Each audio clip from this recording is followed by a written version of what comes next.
Hello भक्तों, हर हर महादेव। भक्तों, सबसे पहले गणेश जी के चरणों में प्रणाम, कार्तिकेय जी के चरणों में प्रणाम, भोलेनाथ के चरणों में प्रणाम, माता पार्वती जी के चरणों में प्रणाम।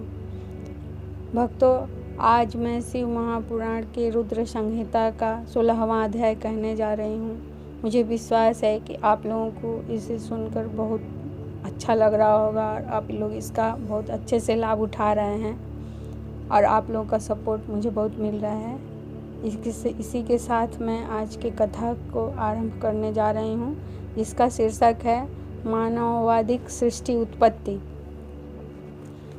ब्रह्मा जी बोले, इसके पश्चात शब्दादि पंचभूतों द्वारा पंजीकरण करके उनके स्थूल आकाश, वायु, अग्नि, जल और पृथ्वी, पर्वत, समुद्र, वृक्षादिक और कालादि से युग पर्यंतक कालों की भी मैंने रचना की तथा और सृष्टि के बहुत से पदार्थों को मैंने रचा।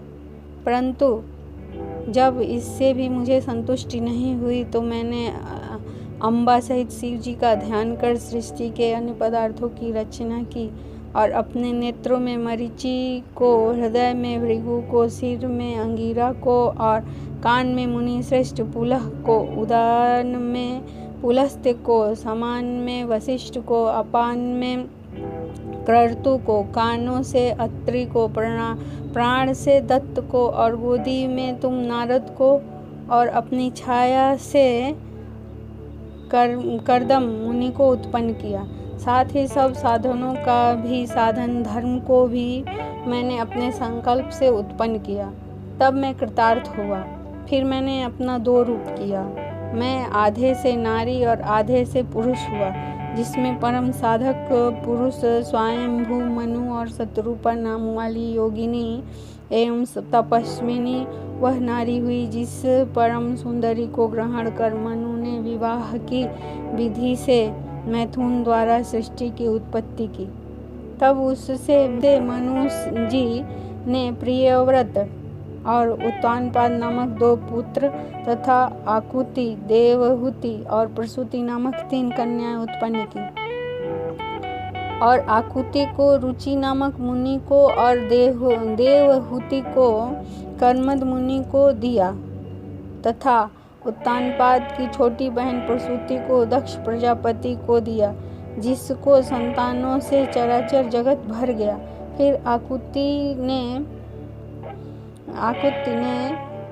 रुचि द्वारा दक्षिणा युक्त यज्ञ और यज्ञ के दक्षिणा में 12 पुत्र उत्पन्न हुए। फिर देवहूति में कर्मद मुनि से अपिल मुनि उत्पन्न हुए और इधर दक्ष के 24 कन्याएं उत्पन्न हुई, जिसमें से दक्ष ने श्रद्धा आदिक 13 कन्याओं को धर्म को दिया, जिसके नाम ये हैं: श्रद्धा, लक्ष्मी, धृति, तुष्टि, मेधा, क्रिया, बुद्धि, लज्जा, वसु, शांति, सिद्धि और कृति। फिर उनसे छोटी 11 कन्याएं ख्याति, सत्युत, संभूति, स्मृति, प्रीति, क्षमा, सन्नति, अनुरूपा, ऊर्जा, स्वाहा और स्वधा को क्रमशः भृगु, भव, मरीचि, अंगिरा मुनि, पुलस्त्य, पुलह, क्रतु, अत्रि, वशिष्ठ, वह्वी और पीतर को दिया, जिनकी संतानों से त्रिलोकी भर गया।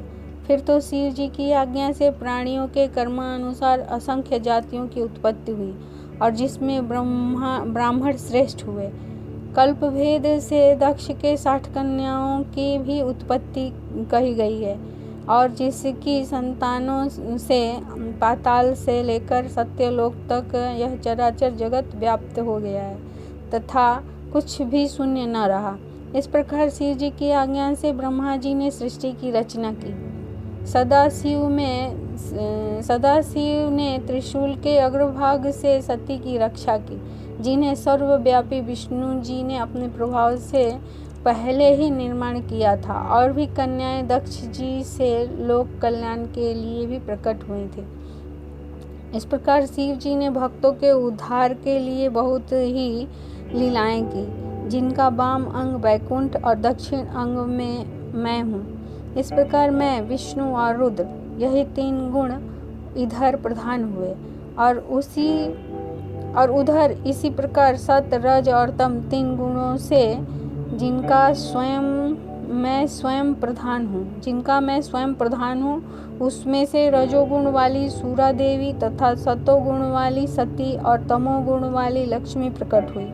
सती के परा और शिवा यानी कि उमा, ये 3 रूप हैं, जिसमें यही शिवा सती के रूप शंकर के साथ ब्याही गई और पिता के यज्ञ में शरीर त्याग कर नारद से अपने पद को प्राप्त हुई। फिर पार्वती होकर तप करके शिव जी को मिली, जिनके कालिका, चंडिका, भद्रा, चामुंडा, विजया, जया, जयंती, भद्रकाली, दुर्गा, भगवती, कामाख्या, कामदा, अम्बा, मृडानी और सर्वमंगलादिक भुक्ति मुक्तिदायक नाम हुए। फिर तो यह तीनों गुणमयी देवियों और गुणमय तीनों देवताओं ने मिलकर अनेकों प्रकार की उत्तम सृष्टि की। हे मुनीषोत्तम, इस प्रकार तुम्हारे लिए मैंने सृष्टि का प्रकार कहा। शिव जी की आज्ञा से मैं ही इस ब्रह्मांड का रचयिता हूँ। बोले बाबा भोलेनाथ की जय। और भक्तों, यहीं पे हमारा 16वां अध्याय समाप्त हुआ। मुझे विश्वास है कि आप लोगों को बहुत अच्छा लग रहा होगा और इसका लाभ उठा रहे होंगे, और इसे शेयर करके अपने मम्मी पापा, दादा दादी, दोस्त मित्र, चाचा चाची सबके यहाँ शेयर कीजिए, ताकि इसका लाभ सभी लोग उठा सकें। और सब्सक्राइब करें, चैनल को लाइक करें। धन्यवाद।